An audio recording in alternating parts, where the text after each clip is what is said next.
Selamat malam semuanya. Kami dari kelompok 10 akan mempresentasikan mengenai pengukuran komposisi material menggunakan spektroskopi penyerapan infrared. Nah, sebelum kita mulai, kami akan memperkenalkan diri terlebih dahulu. Saya sendiri adalah Muhammad Rafi Satria Aditya.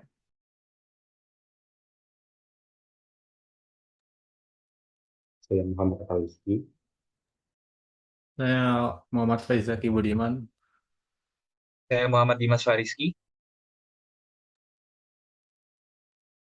Nah, untuk pendahuluannya di sini ada definisi dari spektroskopi absorpsi infrared sendiri. Nah, teknik ini merupakan teknik pengukuran berdasarkan serapan radiasi inframerah oleh molekul gitu.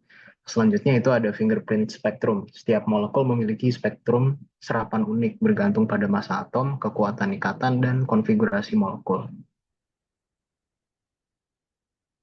Nah, selanjutnya proses pengukurannya ini ada empat. Yang pertama untuk sumber radiasi inframerah sendiri itu menghasilkan energi radiasi inframerah dari 700 nanometer hingga 1 milimeter.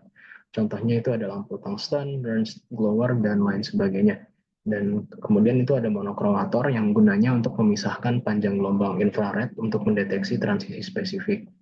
Nah, kemudian sel sampelnya ini bisa berupa gas, cairan, ataupun padatan yang diuji, dan detektornya ini mengukur intensitas radiasi setelah melewati sampel. Nah, spektrum inframerah sendiri sebenarnya adalah grafik yang menunjukkan hubungan antara intensitas serapan radiasi inframerah dan panjang gelombang. Puncak serapan itu mewakili frekuensi spesifik di mana molekul menyerap radiasi terkait dengan transisi energi getaran ataupun rotasi ikatan. Untuk mengidentifikasi gugus fungsional, setiap gugus kimia itu memiliki serapan khas pada panjang gelombang tertentu, dan aplikasinya ini digunakan untuk mengenali dan mengkuantifikasi senyawa dalam sampel melalui pola serapan. Nah, kemudian ada beberapa keuntungan dari spektroskopi inframerah. Yang pertama itu tidak destruktif, sampelnya tidak rusak selama dianalisis, dan spektrumnya itu unik, mempermudah untuk mengidentifikasi senyawa dalam campuran kompleks, dan rentang pengukurannya luas, dapat mengukur padatan, cairan, dan juga gas. Nah, Selanjutnya ada tipe spektrometer inframerah. Bisa melalui kedua metode. Yang pertama itu metode optical mode.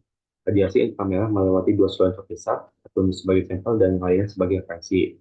Nah, jika sampel menyerap sejumlah radiasi, radiasi internet akan dideteksi oleh detektor yang menghasilkan RC. Metode selanjutnya yaitu metode pencegahan rasio. Radiasi dari sumber secara bergantian melewati dua buah saluran terpisah, satu melewati sel sampel dan yang lainnya melalui sel referensi. Dua sinyal dari detektor diperkuat, diarahkan, dan direkam secara terpisah. Sampel sinyalnya ditampilkan sebagai posisi sinyal referensi. Kemudian ada teknik penanganan sampel.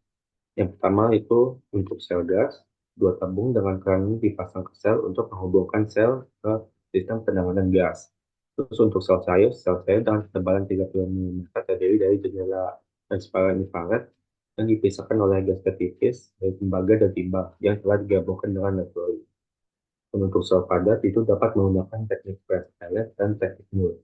Dan untuk sampel mikro, yaitu sampel yang sangat kecil, sensor sehingga terdiri dari kombinasi lensa dan cermin yang sesuai memperkecil ukuran bekas spektrofotometer, memfokuskannya pada sensor dan kemudian mengembalikannya ke titik normal.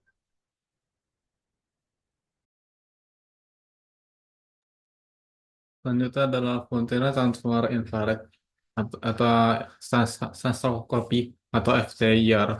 Pertama itu FTIR itu adalah teknik spektroskopi yang mencatat seluruh spektrum inframerah sekaligus. Transformasi furnitur adalah algoritma matematis yang digunakan untuk mengubah data interferensi menjadi spektrum inframerah yang dapat dianalisis. Selanjutnya, selanjutnya FTIR ini ada dari beberapa, ada in- ada pembagiannya tuh interferomikroskop itu bagian utama FTIR yang memisahkan radiasi inframerah ke dalam bagian panjang gelombang secara stimulasi. Selanjutnya adalah pengumpulan data cepat. sinyal integrasi yang dihasilkan dicatat dalam waktu singkat, kemudian diubah menjadi spektrum menggunakan Fourier transform. Itu selanjutnya adalah keuntungannya. Keuntungan itu ada pertama itu dia FTIR itu resolusi tinggi, spektrum lebih detail dan akurat. Selanjutnya ada pengukuran cepat, mengambil data dengan waktu singkat. Selanjutnya adalah sensitivitas yang tinggi. Selanjutnya itu adalah kalibrasi. Untuk meriksa untuk melihat spektrofotometer IR, spektrum spektrum film Polycern dijalankan dan di separatnya spektrum dibandingkan dengan yang disediakan oleh perusahaan. Jika ada perbedaan dalam penyerapan spektrum terdeteksi, instrumen harus diperiksa secara menyeluruh dan dikalibrasi ulang. Untuk memfasilitasi kalibrasi ulang yang cepat pada instrumen FIR, solusi rendah kalibrasi panjang gelombang pita lebar khusus sering digunakan. Transformasi filter yang digunakan antara 800 sampai 350 cm pangkat min 1 pada spektrum Packern L457. Fotometer menunjukkan bahwa ia memberikan 3 titik kalibrasi yang akurat. Yaitu yang pertama itu karena karena magnetic plastik itu sendiri, jadi pada 722 plus minus 1 cm pangkat min 1. Dan kedua lainnya itu pada 590 plus minus 2 cm pangkat min 1 dan satu lagi 500 plus minus 1 cm pangkat min 1 karena merkuri oksidasi. Selanjutnya ada ATR atau teknik attitude total reflection. Teknik atau itu total reflection itu digunakan untuk mempelajari bahan yang dihambur cahaya atau buram dari teknik pelarian refleksi spektrum ke refleksi spektrum dengan kualitas yang memuaskan. Teknik ini beroperasi dengan mengukur perubahan yang terjadi pada sinyal IR yang dipantulkan sepenuhnya secara internal ketika sinyal tersebut bersentuhan dengan sampel. Salah satu keunggulan utama teknik ATR ini adalah spektrum yang diperoleh bersifat independen dan ketebalan sampel yang menembus sampel hingga kedalaman tertentu saja berapa mikron. Oleh karena itu, metode ini terbukti sangat berguna untuk membangun karakteristik per- pem- pemukaan bahan banyak bahan.